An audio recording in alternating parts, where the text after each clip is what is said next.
Good morning mga ka-XTZ. Ito kakatapos ko lang po mag-washing ng motor at medyo matagal ako hindi nakapaglinis. Naisip ko lang mag-share sana ng personal experience ko para dun sa mga nainganyo mag-setup ng supermoto or motard kung tawagin at sa kanilang mga enduro or sa XTZ. Ngayon po sa XTZ natin, medyo limitado ang kasyang gulong at makitid po kasi ang ating swing arm.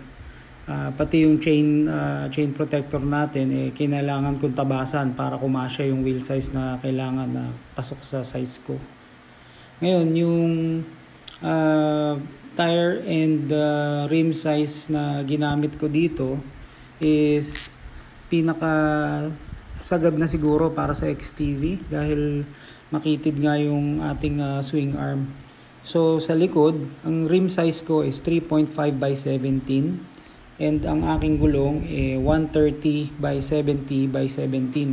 Siguro maski anong klaseng brand na ng gulong, basta ganun yung size kakasya kay XTZ na hindi sasabit yung kadena.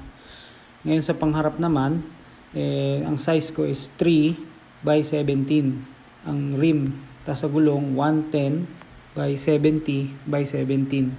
So sa tingin ko ito yung pinaka-swak na kakasya kay XTZ na hindi sasabit ang kadena sa panlikod at sa tinidor sa harap.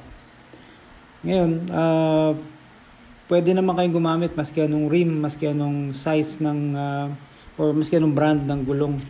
At basta ganun ang sukat, papasok kay XTZ.